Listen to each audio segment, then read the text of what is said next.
दोस्तों जय मसीह। बहुत जबरदस्त टॉपिक पे आज आप लोगों से बात करने जा रहा हूं। मैं इस वक्त में साथ ही साथ लाइव हूं फेसबुक और यूट्यूब के ऊपर। दोस्तों एक ऐसा विषय जिसके ऊपर आज आपके बीच बात होगी और वो ये है जिसको कहते हैं माउंट हेरमोन। जी हाँ, इमरोन पर्वत। ये लो बेटा, आप देखते रहना। जिसको कहते हैं माउंट हेरमोन, हिमरोन पर्वत, जिसको मूसा की किताब रिकॉर्ड करती है, जिसको हनोक की पुस्तक रिकॉर्ड करती है और साथ ही साथ द बुक ऑफ जुबली। ऐसे कुछ कुछ पुस्तक हैं, यहां तक कि द बुक ऑफ जशैर उसको तक रिकॉर्ड करती है। फेसबुक, सॉरी क्या नाम है, यूट्यूब का भी देख लेना आवाज, ठीक है ना। इन सब पुस्तकों को आपके जो ऑफिशियल कैनन है यानी कि द प्रोटेस्टेंट बाइबल, उसमें नहीं डाला गया है, बट कैथलिक बाइबल में, इथोपियन बाइबल में और साथ ही साथ जो सेपरेट बुक्स हैं जिसका जिक्र मैंने किया, उन सब किताबों में आपको माउंट हेरमोन का जिक्र मिल जाएगा। तो दोस्तों कुछ कुछ जगहों पे मैंने द बुक ऑफ हनोक की सहायता ली है, जैसे कि the book of Jude, second last book of New Testament, the book of Jude. अगर आप उसको पढ़ोगे तो वहां जूड यानी यहूदा हनोक की पुस्तक का जिक्र करता है। ऐसे ही आपके वीडियो में, आज के वीडियो में इनफैक्ट आपको हनोक की कुछ बातें आपको मैं रखूंगा, लेकिन आपको जो है ऑफिशियल कैनन जिसको कहते हैं प्रोटेस्टेंट बाइबल, 15th सेंचुरी से लेकर अब तक आपके पास में 66 बुक की बाइबल उपलब्ध है, उसमें से ही आपके साथ बात होगी ना। दोस्तों सबसे पहले आपको बताता चलो कि माउंट हेरमोन कहाँ है।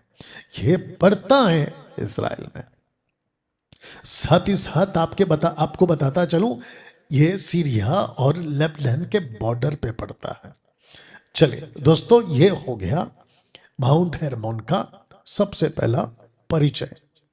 मसीह इतिहास में, मसीह समाज में कुछ 300 सालों से, अगर मैं गलत नहीं हूं, कई विषयों पे बात हुई है, कई विषयों पे चर्चा हुई है, कई टॉपिक्स पे बात हुई है। यहां तक कि मैंने खुद भी अपने 32 से 33 सालों में हिमरोन पर्वत का जिक्र बहुत कम किया है। बाइबल कॉलेज जब से हमने शुरू किया पिछले साल से, वहां से लेकर अभी जब मैं बैठा हूं आज, हम कुछ 1.5-2 सालों से हिमरोन पर्वत का जिक्र कर रहे हैं और आपके बीच इन बातों को रखते हैं। लेकिन मसीह की देह में मैं नहीं समझता, हाँ जो कर रहे थे उनको सलूट है, लेकिन मैं नहीं समझता कि बहुत ज्यादा पास्टरों ने, मसीह समाज ने, मसीह विश्वासी भाई बहनों ने कभी इसके ऊपर तवज्जो, इंपॉर्टेंस दिया होगा, जिसके चलते आज ये बातें आपके बीच में मैं रख रहा हूं ना। दोस्तों सबसे पहले द बुक ऑफ इनोक का व्यक्ति जिसका नाम है इनोक यानी कि हनोक, और दूसरा है मोसेस यानी मूसा। इन दोनों ने इत्तेफाक से अपनी अपनी पुस्तक में अध्याय 6 वचन 1, मूसा अपनी किताब में जिसको कहते हैं तोरा या पेंटेट्यूक, उसके भी 6वें अध्याय और वचन 1 में इस बात की चर्चा करते हैं, जिसकी चर्चा और जहां पर यह घटना घटी, आज का वीडियो उसी के ऊपर होने वाला है। तो दोस्तों आपको अभी से बता देता हूं कि ये वीडियो और ये टॉपिक जबरदस्त आपके जीवन में इंपैक्ट या प्रभाव डालेगा। तो सबसे पहले आपको पूछना चाहता हूं, क्या आप तैयार हैं? अगर आप तैयार हैं तो मैं ये विषय आपके बीच में रखना शुरू करूंगा।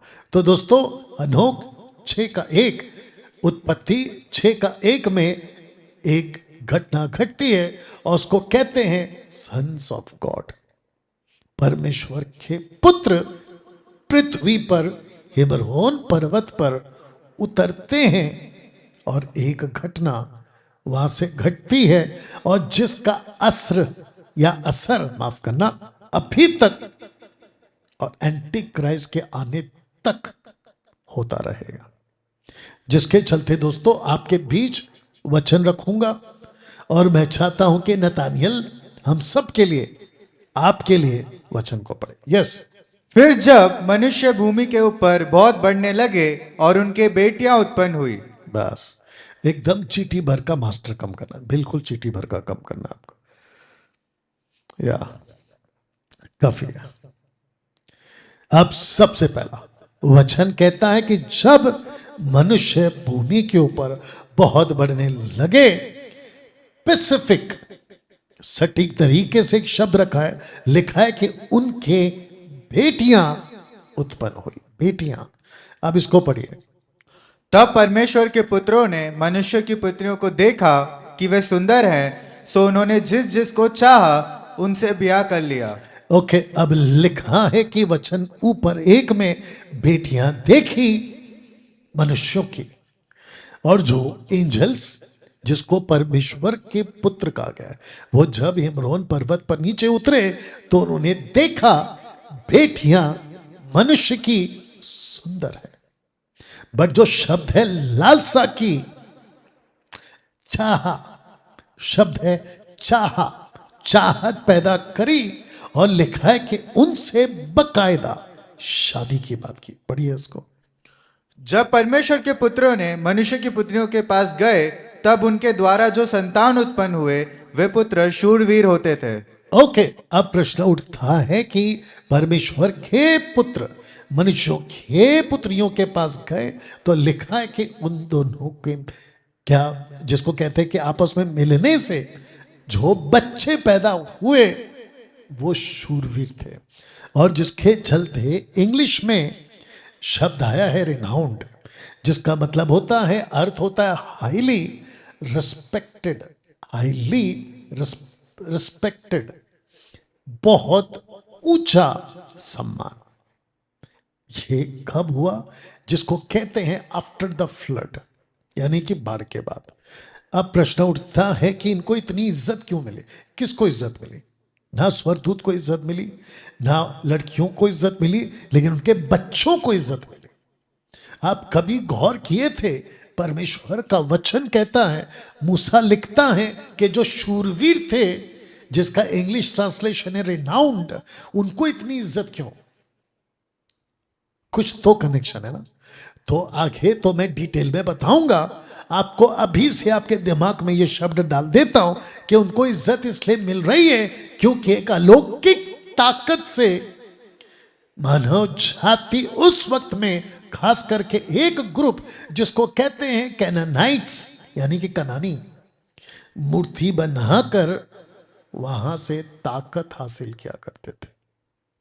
दोस्तों, मूर्ति पूजा, पौलुस, प्रभु यीशु, पतरस और ओल्ड टेस्टमेंट के जितने प्रॉफिट है, नशा, व्यभिचार, कत्ल करना या बाकी जितने पाप है, उन सब से ऊपर जो पाप करते थे वो होता था मूर्ति पूजा। आशा करता हूं कि जितने इस वक्त में मेरे साथ कनेक्टेड है फेसबुक और यूट्यूब पे, आप मेरी बात को समझ रहे हैं। दोस्तों, आज का वीडियो भी कम से कम 2 घंटे के ऊपर होगा। कुछ हफ्तों से प्रभु अद्भुत तरीके से बात कर रहा है, मसीह की दया में परमेश्वर अद्भुत काम कर रहा है। तो दोस्तों, आपके बीच रखा हूं मूसा का एंगल, अब रखने जा रहा हूं हनोक का एंगल। पढ़िए। और ऐसा हुआ कि जब मनुष्य की संतान बहुत बढ़ गई, तब उन दिनों में उनके तो बिल्कुल पैरेलल है। मूसा भी वही कहता है कि पृथ्वी पे मनुष्य बढ़ गए, हनोक भी कहता है कि पृथ्वी पे मनुष्य बढ़ गए ना। अब इसको पढ़िए। सुंदर बेटियां उत्पन्न हुई और स्वर्गदूतों ने जो स्वर्ग के संतान थे उनको देखा और उनकी लालसा की और एक दूसरे से कहा, आओ हम मनुष्य में से अपने लिए पत्नियां चुन ले। ओके, अब इसको आगे बताने से पहले कितना सटीक, मूसा से भी ज्यादा सटीक हनोक इसलिए लिख पाया क्योंकि उन दिनों में जब तक कैनन यानी कि मापदंड पुस्तकों का कि कौन सी पुस्तक किसके बाद। आपका वॉल्यूम थोड़ा कम कर लो डिब्बी से, और मेक श्योर कि आपका ही कम करना है, ठीक है। या थैंक यू। मापदंड बनने से पहले हनोक की किताब को तवज्जो दिया जाता था, इंपॉर्टेंस दिया जाता था। हनोक ने इतना साफ लिखा है कि ऐसा हुआ कि जब मनुष्यों की संतान बहुत बढ़ गई, तब उन दिनों में उनके सुंदर बेटियां उत्पन्न। स्वर्ग दूतों ने, जो स्वर्ग के संतान स्पेसिफिक है, एक है स्वर्गदूत, दूसरा है स्वर्ग के संतान। मूसा उसको क्या कहता है? परमेश्वर के संतान को देखा और उनकी लालसा की और एक दूसरे से कहा, आओ हम मनुष्यों में से अपने लिए पत्नियां चुन ले। दोस्तों, इसको कहते हैं कि हेर्मोन पर्वत पर 200 स्वर्गदूतों की पहली बैठक। जी हां, ये जो शब्द है बैठक, इसको कहते हैं कि 200 स्वर्गदूतों ने आपस में उस पर्वत पर एक कॉन्फ्रेंस की, ये भी बोल सकते हैं, एक सेमिनार की, ये भी बोल सकते हैं, एक बैठक की, ये भी बोल सकते हैं। और इस बैठक में 200 स्वर्गदूतों ने एक ही फैसला किया कि चाहे कुछ भी हो जाए, हम अपनी युक्ति को नहीं छोड़ेंगे। तो सबसे पहला है कि देखा, दूसरा है लालसा पे चर्चा की, तीसरा योजना बनाई और मनुष्यों को अपना मकसद बताया।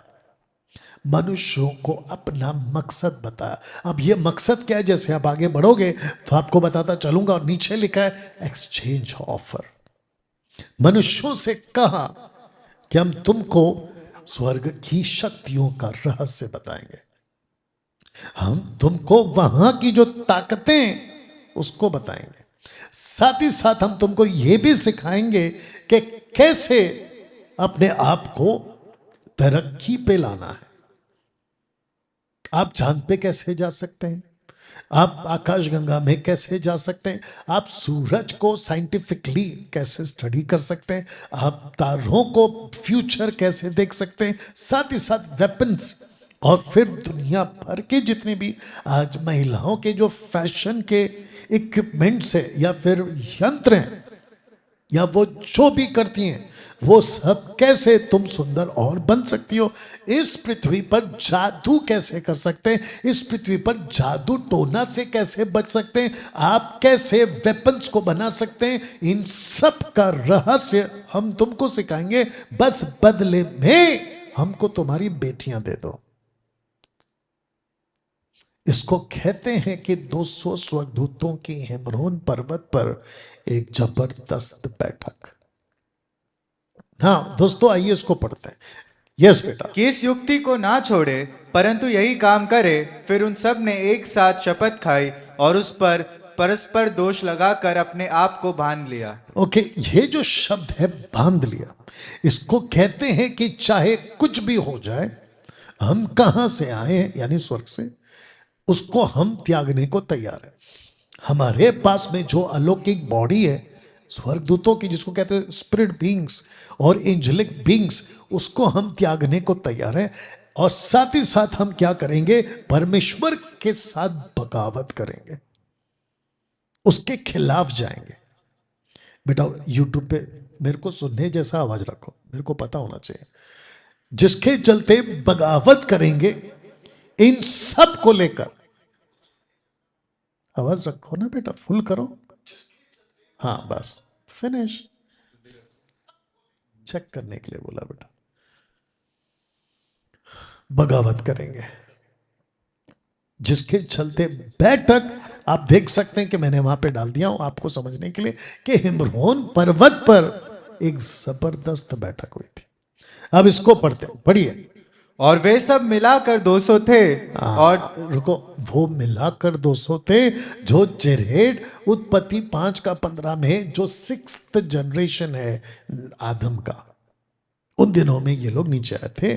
और लिखा है कि हिमरोन पर्वत पर के शिखर पर उतरे और उन्होंने इसे हेर्मोन पर्वत कहा क्योंकि उन्होंने शपथ खाई थी। वापस पढ़िए लास्ट का लाइन, क्योंकि उन्होंने शपथ खाई थी। इन्होंने शपथ खाई थी, इन्होंने कसम खाया था। और प्रभु क्या कहते हैं कि पृथ्वी पर की, स्वर्ग पर की, यहां तक कि अपने सर तक की कसम नहीं खाना। आपका माइक बंद कर लेना जब यूज ना हो, नहीं तो बूम बूम करते रहेगा। कसम नहीं खाना। लेकिन इन्होंने खुद को कहा चाहे कुछ भी हो जाए हम इस युक्ति को नहीं छोड़ेंगे। अब इसको पढ़िए, इस पर परस्पर दोषारोपण करके अपने आप को बांध लिया था। अब देखिए, बांध लिया कम से कम 2 बार आ गया है। इसको कहते हैं कि इन्होंने बहुत होशो आवाज में, जिसको कहते हैं कि बड़ी सूझबूझ के साथ इन्होंने कहा कि हम पाप करेंगे।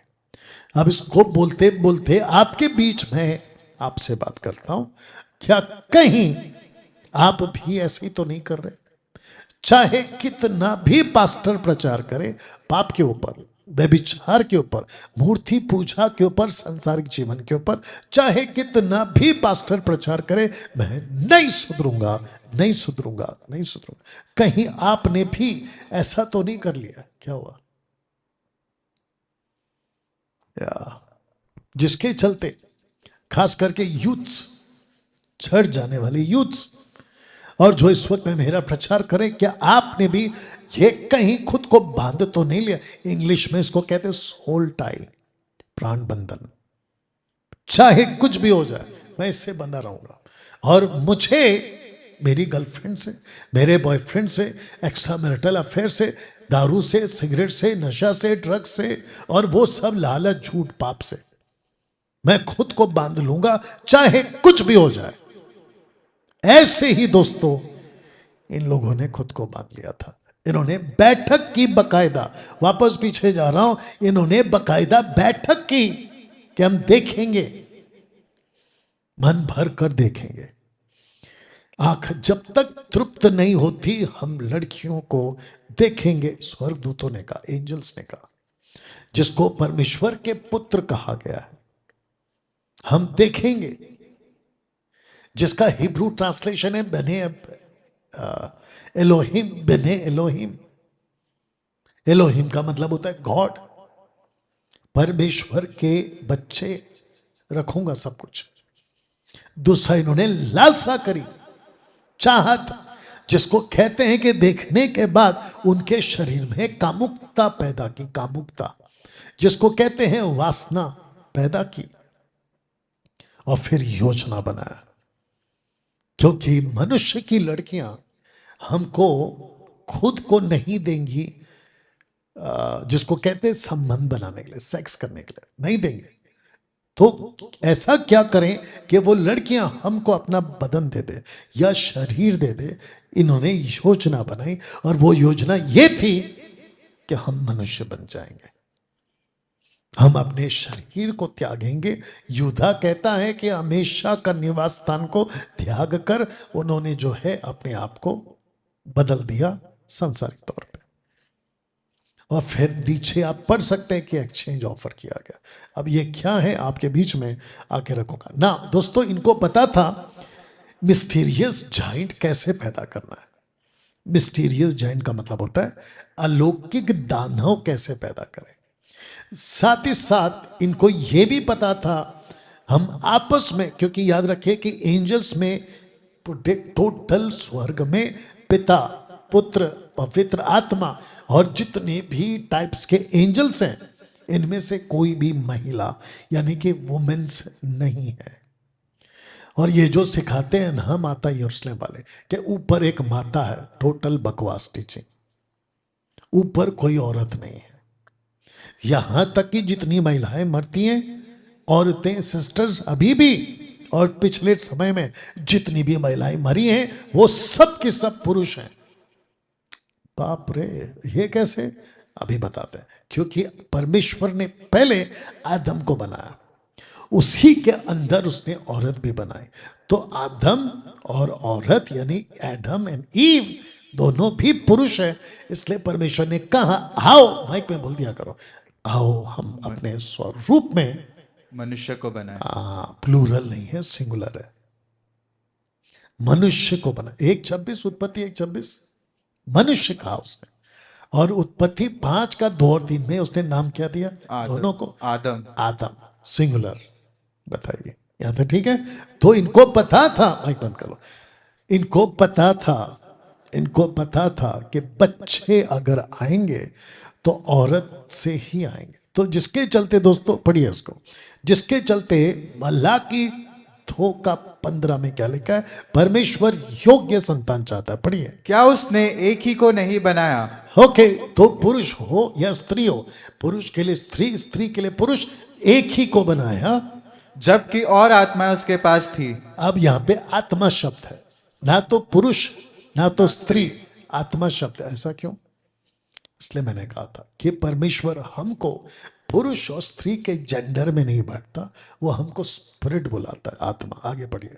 और एक ही को क्यों बनाया? एक सेकेंड, उसने एक ही को क्यों बनाया? Question mark. एक ही को क्यों बनाया मतलब एक ही टाइप का क्यों बना, यानी ह्यूमन औरत एक ही टाइप का क्यों बना? अब पढ़ो। इसलिए कि वह परमेश्वर के योग्य संतान चाहता है। अब इसका कनेक्शन संतान से कैसा है? अगर आप इधर देखोगे उसको कहते हैं योग्य संतान, और अगर आप इधर देखोगे कि योग्य संतान नहीं। कैसे? एक एंजल और एक पुरुष का बेटी औरत, उनके दोनों के संबंध से ये बच्चा कैसे आ सकता है? इसी को कहते हैं कि उन्होंने लालसा की, उन्होंने योजना बनाई और उन्होंने कहा हम बच्चे पैदा करेंगे। तो जिसके चलते जो बच्चे पैदा किए, जरा देख लो, एक मात्र जरिया दानव को पैदा करना, ये वाला जिसकी हाइट लगभग 450 फीट। आप सोच सकते हैं 450 फीट कितना होता है? अब जहां पे मैं बैठा हूं ये कम से कम 9 फीट का कमरा है हाइट। अब इसमें कितना जोड़ेंगे आप? कम से कम 440 फीट और जोड़ोगे। तो जिस बिल्डिंग पे मैं अभी जहां से बात कर रहा हूं, ये खुद बिल्डिंग मात्र 22 से 23 माले का है, यानी कि 50 फीट पकड़ो, और ऐसा 50 बिल्डिंग और ऊपर खड़ा करूंगा तब जाकर 400 फीट पूरा होगा। अब आप सोच के देखिए कि अगर 22 से 23 माले की बिल्डिंग आपने कभी देखी है तो उसके ऊपर कितना चढ़ाना है? 50 या जो भी है, आपको पता चल जाएगा कि हाइट कितनी होती थी। तो जिसके चलते दोस्तों पैदा करने का एकमात्र जरिया औरत का बदन। बाप रे, कितना डेंजर है ना ये। अब आप सोच के देखिए कि जब मैं जब इसको तैयार कर रहा था तो मेरे होश उड़ रहे थे कि प्रभु उस वक्त में कैसा नजारा होगा। कुछ आर्टिकल्स जब मैं स्टडी कर रहा था तो पता चला कि ऐसे टाइम पे जब बच्चे पैदा हो रहे थे, अलौकिक बच्चे, जिसको कहते हैं अयोग्य बच्चे, जो परमेश्वर की योजना में कभी नहीं था, ये देखो, तो औरतें पैदा करते करते मर गईं। एग्जाम्पल के तौर पे रेचल दूधा फल खाई जो रूबेन को मिला था, उससे जोसेफ पैदा हुआ। लेकिन जोसेफ के बाद जब बेंजामिन पैदा हुआ तो रेचल पैदा करते करते मर गई। अगर आप लोगों को ये बात पता होगा, बेंजामिन लास्ट, उसके बाद में रेचल कोई बच्चे पैदा नहीं कर सके क्योंकि वो मर गई थी। You understand? तो जिसके चलते दोस्तों यहां पे एकमात्र जरिया औरत के पेट से ही बच्चा आएगा, ये बात इनको मालूम थी। किसको? परमेश्वर के पुत्रों को। अब आपके बीच एक पोस्टर रख रहा हूं दोस्तों, ऊपर लिखा है बिफोर फ्लड और इस तरफ है आफ्टर फ्लड। तो जिसको कहते हैं कि बिफोर फ्लड, हमको पता है कि एक ही दानव, जिसको कहते हैं नेफिलिम, हिंदी शब्द है दानव, और अगर आज के हिसाब से चले तो जाइंट्स बोल सकते हैं आप। लेकिन अगर आप वहां पे देखोगे तो इनकी कीर्ति इतनी थी, जो कि उत्पत्ति में लिखा है, ये टोटल 3 नाम से और पहचाने जाते हैं। तो ऐसा भी कह सकते हैं कि जब बिफोर फ्लड था तो एक टाइप के दानव थे, लेकिन आफ्टर फ्लड आपको 3 टाइप के दानव मिल जाएंगे या जाइंट्स मिल जाएंगे। तो एक का नाम है अनाकीम्स, और दूसरे का नाम है इमीम्स, और तीसरे का नाम है रफाइम्स। और जिसके चलते आप इन सब को अभी जैसे जैसे रखूंगा आपको पता चलता जाएगा। यहाँ तक ठीक है ना दोस्तों। व्यवस्था विवरण की पुस्तक में मूसा इजरायलियों के बारे में जो 40 जासूस गए थे, आइए देखते हैं क्या कहते हैं। हम किधर जाएं? माफ करना 12 जासूस जो गए थे 40 दिन के लिए, क्या कहते हैं पढ़िए। हम किधर जाएं? हमारे भाइयों ने यह कह के हमारे मन को कच्चा कर दिया है कि वहाँ के लोग हमसे बड़े और लंबे हैं और वहाँ के नगर बड़े बड़े हैं। ओके, अगर आपको पोस्टर दिख रहा होगा थोड़ा सा समझाने के लिए, एक दानव है, साथ ही साथ उनकी जो शहर बना सिटी कितनी हाइटेड है, जिसको बकायदा डिटरनॉमी 1:28 में हम पढ़ सकते हैं। तो लिखा है कि हम कहाँ जाएं, और फिर लिखा है कि हमारे भाइयों ने ये कहकर हमारे मन को कच्चा कर दिया कि वहाँ के लोग हमसे बड़े लंबे और वहाँ के नगर बड़े बड़े, इनकी शहर बना। पढ़ो, आकाश से बातें करती है कि हमने वहाँ अनाक वंशियों को भी देखा है। अनाक वंशियों को। अब बताइए पहाड़े कैसी हैं, माफ करना शहर कैसे हैं, आकाश से बातें करते, इतनी हाइट है। यानी कि जिसको कहते हैं ना कि द टावर ऑफ बेबीलोन, और बेबीलोन का टावर का मतलब क्या बताओ सबको, द गेट टूवर्ड्स गॉड, परमेश्वर के पास जाने का दरवाजा, गेट टूवर्ड्स गॉड। और इन्होंने ऐसा ही प्लान किया, हाइट लंबे लंबे और ऊपर से शहर भी इतने ऊंचे ऊंचे ना। दोस्तों साथ ही साथ आपको इस चित्र को रखकर समझाने की कोशिश कर रहा हूं कि ऐसा कुछ होता था जब जोशुआ उनसे जाते थे लड़ने के लिए, तो वो जो आते थे वो कुछ ऐसे होते थे। और साथ ही साथ में जोशुआ 17:15 क्या कहता है, वो कहता है कि इनके जो जिसको कहते हैं कि उनके जो जंगल है उनके देवदारों के पेड़ों को काट दो। तो इसका मतलब ये हुआ, ये प्रूफ करता है कि ये जंगल में रहते थे। अब इनका एक वचन पढ़वाता हूं जो कि आपको अगर पता चलेगा, डिटरनॉमी 3:11 में इनका एक दानव था ओग, अगर मैं गलत नहीं हूं तो ये उसकी खाट है, लोहे की खाट। अब इसको पढ़ते हैं कि आमोस की किताब उसका 2:9 में क्या लिखा है। मैंने उनके सामने से अमोरियों को नाश किया था, जिनकी लंबाई देवदारों की सी और जिनका बल बांज वृक्षों का सा था। तो जिसको आप ऐसा कुछ देख सकते हैं। अब आपको बताते हैं कि इसका जो भी पार्ट है वो क्या कहता है। तो भी मैंने ऊपर से उसके फल और नीचे से उसकी जड़ नाश की। हाँ, तो आमोस 2:9 पढ़कर लगता है कि जो जाइंट्स थे वो चाहे कोई भी क्यों ना हो, जैसा कि आपके बीच में मैंने ये नाम रखा, वो चाहे अनाकीम्स हो, एमिम्स हो या रफाइम्स हो, इनमें से किसी को भी आमोस कहता है कि उसके बाद में नहीं देखा। क्यों? क्योंकि ऊपर से उनका फल और नीचे से उनकी जड़ें काट दी गए। नेफिलिम्स और दानव टोटल डिस्ट्रॉय हो गए आमोस के किताब के हिसाब से। अब प्रश्न उठता है, क्या आज दानव है? आज नहीं है। आप टोटल पृथ्वी के किसी भी कोने में चले जाओ, आपको दानव कोई नहीं मिलेगा। ठीक है ना? इतने लंबे लंबे हाइट वाले, जिसकी शहर बना आकाश से बातें करते हो, ऐसा कोई टाउनशिप या ऐसा कोई शहर अभी नहीं है। इस वचन के हिसाब से ऊपर से फल और नीचे से जड़ काट दी गई। साथ ही साथ पौलुस कहता है थिस्सलुनीके की कलीसियाओं को कि पवित्र आत्मा ने एंटी क्राइस्ट की गतिविधियों को रोक कर रखा हुआ है, जिसके चलते आज ऐसा कुछ नहीं है। वो सबसे बड़ा परमेश्वर का अनुग्रह है कि वो रुक गया। लेकिन आपको कुछ अभी दिखाता हूं, आप इसको पहला पोस्टर देखिए कि नूह के दिन तो नूह के दिन में कुछ हुआ और यीशु ने कहा नूह के दिन, पढ़िए इसको, जैसे नूह के दिन थे वैसे ही मनुष्य के पुत्र का आना भी होगा। वापस पढ़िए विद कॉन्फिडेंस। जैसे नूह के दिन थे वैसा ही मनुष्य के पुत्र का आना भी होगा। अब जो शब्द है भी, ये देख लीजिए, तो हम भी कब लगाते हैं? जब घटना फिर से घटने वाली, रिपीट होने वाली है। Thank you. हम तब भी लगाते हैं। तो यीशु मत्ती 24 का 37 में ऐसा क्यों कहता है कि जैसे नूह के दिन थे वैसा ही फिर से आने वाला।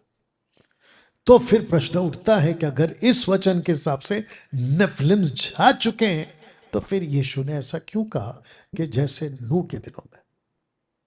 तो हमको इसके डेप्थ में जाना पड़ेगा, जो कि मैं अभी आपको लेके जाऊंगा। तो दोस्तों, सबसे पहले मत्ती 16 के 18 में पढ़िए। अधोलोक के फाटक, बस अब प्रश्न उठता है कि अधोलोक के फाटक क्यों बोला गया। क्वेश्चन है। जैसे जैसे आप आगे जाओगे तो प्रश्न उठता है कि जो अधोलोक के या अधोलोक में जो है वो अभी कौन है, जिसको पतरस कहता है टाटरस। टाटरस, वहां पे टोटल 3 डिपार्टमेंट्स है, जल्दी बताओ। एक है जहां पे लोग रहते हैं, जिसको कहते हैं लाजर और धनवान, यानी कि लाजर गया। उसको कहते हैं गुड प्लेस यानी पैराडाइज।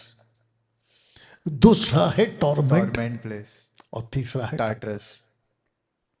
जिसके चलते अधोलोक के फाटक, जो कि नीचे ना कि ऊपर। अब ये नीचे टाटरस में कौन है? नीचे टाटरस में वो है दोस्तों जिसको कहते हैं कि माइकल और रफाएल और यूराइल ने और गैब्रियल ने, इन 4 एंजल्स ने नेफिलिम्स को जिसने पैदा किया, उन एंजल्स को बांध के टाटरस में रखा है। और इसलिए अधोलोक के फाटक का जिक्र हो रहा है। साथ ही साथ आप ये भी पूछोगे कि डैनियल भाई, ये चित्र आपने किसका लगाया? तो ध्यान दीजिए, ये चित्र है माउंट हेरमोन का। अधोलोक का फाटक कहां है आगे रखूंगा, कैसरिया फिलिप्पी के देश में, या फिलिप्पी के देश में। इसको साथ ही साथ अधोलोक के फाटक को जो माउंट हेरमोन में है, इसको साथ ही साथ कहते हैं कॉस्मिक माउंट। कॉस्मिक माउंट का मतलब होता है अलौकिक ताकत जो हासिल करते हैं पृथ्वी वाले मध्य आकाश में जो ताकतें हैं, वहां से कुछ हासिल करते हैं ताकतों को। इसीलिए माउंट हेरमोन इजराइल में सबसे ऊंचा पहाड़, जिसको प्रभु यीशु के टाइम पे भी, अभी मैं रखूंगा, दोहराया गया ना। दोस्तों, इसको पढ़ते हैं। उसका रूपांतर हुआ, बस रूपांतर एक सेकंड। वचन 17 का 2 कहता है, मत्ती 17 का 2 में उसका रूपांतरण हुआ, यानी कि ट्रांसफिग्रेशन, रूपांतरित हुआ या रूपांतरित। प्रश्न उठता है कहां हुआ? तो अगर आप पूछोगे लूका, मत्ती, माफ करना, मत्ती का 16 में माउंट हेरमोन पे, माउंट हेरमोन में ही अगला चैप्टर कहता है कि उसका रूपांतरित हुआ। अब आप में से कोई पूछ सकते कि कौन से पहाड़ पे, तो उसका प्रूफ है नीचे 17 का 9, जब वे पहाड़ से उतरे। कौन सा पहाड़? वही पहाड़, ये वही पहाड़ है ना। दोस्तों, जितने पास्टर्स एंड बाइबल टीचर्स हैं, आप जानते हैं कि पूरे बाइबल के अंदर एक ऐसा ईश्वर है जिसको कहते हैं बाल, BAAL, बाल। आइए देखते हैं कि बाल का कनेक्शन हिमरोन पर्वत से कैसे। ओके, पढ़िए, बी स्ट्रॉन्ग। बाल हेरमोन नाम पहाड़ से लेकर, बस, आगे कुछ नहीं है ना। तो the book of Jude chapter 3 verse 3 लिखा है कि बाल हेरमोन, झूठा का किताब, यानी कि द बुक ऑफ न्याय, जजेस, माफ करना, जजेस की किताब की बात हो रही है, न्यायों की पुस्तक। वो ऐसा क्यों कहता है कि बाल को एमरोन, यानी बाल एमरोन पर्वत क्यों कहा उसने? तो इसका मतलब ये हुआ कि जब बाइबल की इतिहास आगे बढ़ी, नूह के बाद, आफ्टर द फ्लड, जब पॉपुलेशन आगे बढ़ा, तो हम ये साथ में पाते हैं कि जो हिमरोन पर्वत है वो जुड़ गया एक ऐसे देवता के साथ जिसका नाम है बाल। और दिक्कत की बात यह है कि इसको वर्शिप करने वाले कोई और नहीं, इजराइलाइट्स, यानी कि इजरायली ना। प्रश्न उठता है कि बाल और जज़ाबेल का कनेक्शन क्या है? आपके बीच में रखते हैं। पढ़िए। पर मुझे तेरे विरुद्ध यह कहना है कि तू स्त्री एजाबेल को रहने देता है, जो अपने आप को भविष्यवक्ता कहती है और मेरे दासों को व्यभिचार करने और मूर्तों के आगे बलिदान खाने को सिखला कर भरमाती है। बस यहाँ पे रुक जाएंगे। ओके, अब प्रश्न उठता है कि जज़ाबेल बीच में क्या कर रही है? जज़ाबेल का कनेक्शन बाल के साथ कैसे? क्योंकि इसका जो पिताजी अभी रखूंगा वो इसी का आराधना करता था। किसका? बाल का। इसके घर पे मंदिर था, इसके घर पे देवता थे बाल के, और साथ ही साथ में 450 पुजारी और 50 प्रीस्ट बाल के, ये सब कुछ होता था। अब प्रश्न उठता है कि ये जो स्टेटमेंट है ये कौन दे रहा है? ये स्टेटमेंट दे रहा है जीसस। क्या हुआ? क्या हो गया? क्या हुआ? हाँ, इट्स ओके, इट्स ओके। ये स्टेटमेंट कौन दे रहा है? ये स्टेटमेंट दे रहा है जीसस। आइए इसको फिर से पढ़ते हैं। पर मुझे तेरे विरुद्ध ये कहना, याद रखो कलीसिया को कह रहा है कि तू उस स्त्री एजेबेल को रहने देता है जो अपने आप को भविष्यद्वक्ता कहती है। अब आपको पता है कि ये कौन सी भविष्यद्वक्ता है? बाल की। मिनिस्ट्री कहां कर रही थी? इज़राइल में। किसको वो उल्लू बनाती थी? परमेश्वर के लोगों को। आज भी ऐसे ही हो रहा है। ऐसे मार्केट में, खास करके मेगा चर्चेस में, ऐसे कितने प्रॉफिट्स बनकर बैठे जो जज़ाबेल के स्पिरिट में काम कर रहे हैं।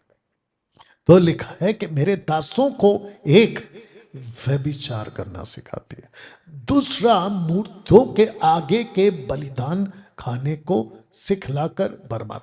मूर्तों के आगे कौन सा बलिदान होता था उन दिनों में? बच्चों का। एक बाल, दूसरा किमोश, उसके बाद एश्तोरेत, और फिर मोलेक। ह्यूमन सैक्रिफाइस आज भी होता है। और उसके बलि को खाओ, उसको खाने से तुमको सुपरनैचुरल को ताकत आएगी।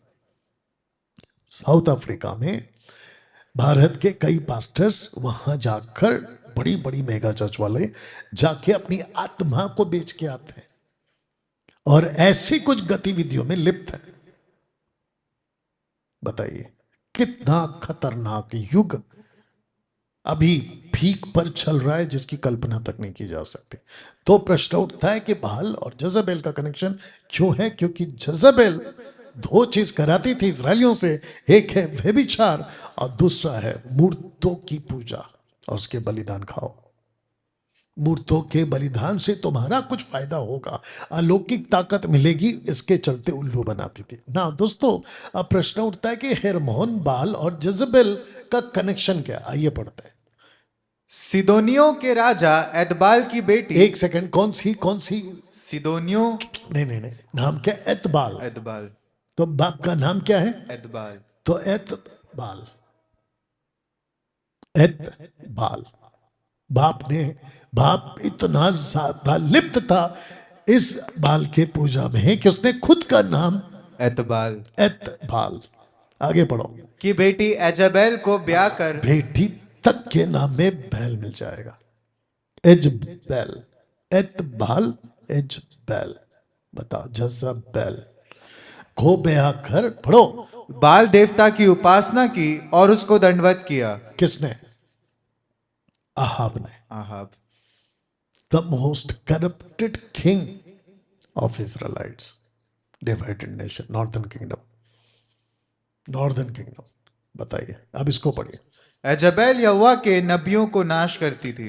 ये किसने कहा है? एलीशा के टाइम पे। अब इसको पढ़े, माफ करना, एलिया के टाइम पे। बाल के नबी 450 मनुष्य। अब रेवलेशन में क्या लिखा है? एजबेल को रहने देता है जो अपने आप को भविष्यद्वक्ता कहती है। इसको कहते हैं कि ऐसी ताकत के साथ उस वक्त में जो बाल की पूजा करते हैं वो ऐसी ताकत के साथ में काम कर रहे हैं ना। दोस्तों, प्रश्न उठता है, इन Jesus time upon this rock, Jesus ने क्या कहा था? पढ़ते हैं। तो एक है हेरमोन रॉक और दूसरा है जीसस रॉक। तो यहां पे दो पत्थर है। तो जीसस ने क्या कहा था? अपॉन दिस रॉक कंप्लीट करो। I will build my church. My church upon this rock. आप सोच रहे होंगे कि डैनियल भाई वो उस तरफ में फोटो कौन है? इसको कहते हैं पैन गॉड, यानी कि आधा इंसान और आधा जानवर। अगर आपको याद होगा कि हनोक के दिनों में जो एंजल्स आए थे और जो नेफिलिम्स पैदा हुए थे, उन्होंने जानवरों को नाश किया था, डिफाइल किया था। अब वो किस एंगल तक गए थे हमारे पास उसका कोई रिकॉर्ड नहीं।